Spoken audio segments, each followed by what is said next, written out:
khaasatan dhalinyarada xisbiga UPD inaynu diyaar u nahay inaynu shucuurteena muujinno aynu u soo banaan baxno sidii aan uga hortagi lahayn fikirkani diktatoriyadda ku dhisan ee uu hogaamiyo madaxweynaha waqtigiisu dhamaaday maxamed cabdullaahi farmaajo. magacay waa Saare Maxamuud Cali waxaa ka mid ahay dhalinyarada ku nool magaalada Muqdisho.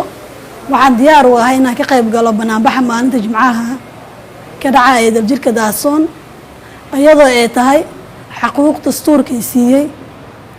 waxaan ugu baaqayaa dhalinyarada ila midka ee ku nool magaalada Muqdisho inay ka qayb galaan. magacay waa Liibaan Macali Axmed waxaan ka mid ahay dhalinyarada ku nool magaalada Muqdisho. waxaan diyaar u ahay inaan ka qayb galo banaanbaxa ka dhacayo maalinta Jimcaha daljirka Dahsoon ayna ku baaqeen midowga musharaxiinta.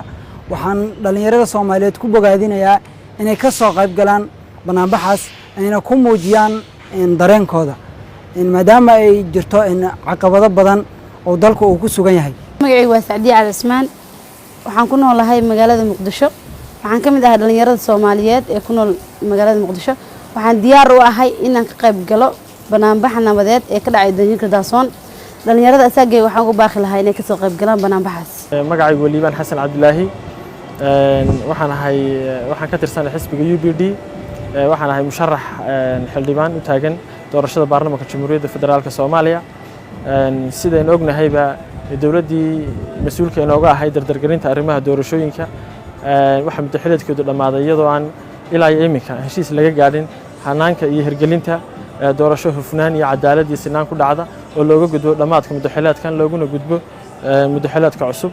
waxaan ugu baaqayaa shacbiga Soomaaliyeed inay qayb ka noqdaan isbeddel dhab ah oo dhaliya qarannimo waarta iyo dawladnimo runtii hana qaada.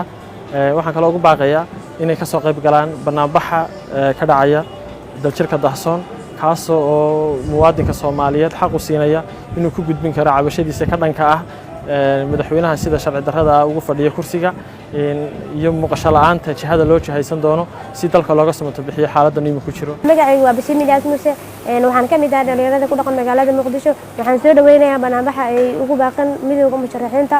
waxaan diyaar u ahay inaan ka qayb galo waxaan ugu baaqayaa bulshada Soomaaliyeed inay ka qayb galaan banaanbaxan. magacaygu waa Xasan Cabduqaadir Caraale ku dhaqan magaalada Muqdisho.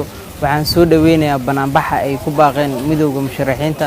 waxaan diyaar u ahay inaan ka soo qayb galo. waxaan dhalinyarada asagayga ugu baaqayaa inay ka soo qayb galaan banaanbaxa sanawadeed ay ku baaqeen midowga musharaxiinta. magacaygu waa Nasriin Axmed Maxamed Nasriin Alka waxaan ka mid ahay dhalinyarada ku sugan magaalada Muqdisho. waxaan soo dhaweynayaa banaanbaxa ay ku baaqeen madaxda midowga musharaxiinta. waxaan leeyahay dhalinyarta la mid ah sidoo kale iyagana dhammaantiin waa la iga sugaa ka soo qayb galaan leeyahay waa soo dhaweynaya anigana waxaan ballan qaaday maalinta Jimcaha iyo moraalkayga inaan tuso. aniga magacayga yaa Ismaaciil Daahir Nuur oo ka mid ah dhalinyarada magaalada Muqdisho. waxaan diyaar u ahay inaan ka soo qayb galo banaanbaxa ka dhacay daljirka Dahsoon. waxaana ugu baaqayaa dhalinyarada ila midka ah ee magaalada Muqdisho inay ka soo qayb galaan.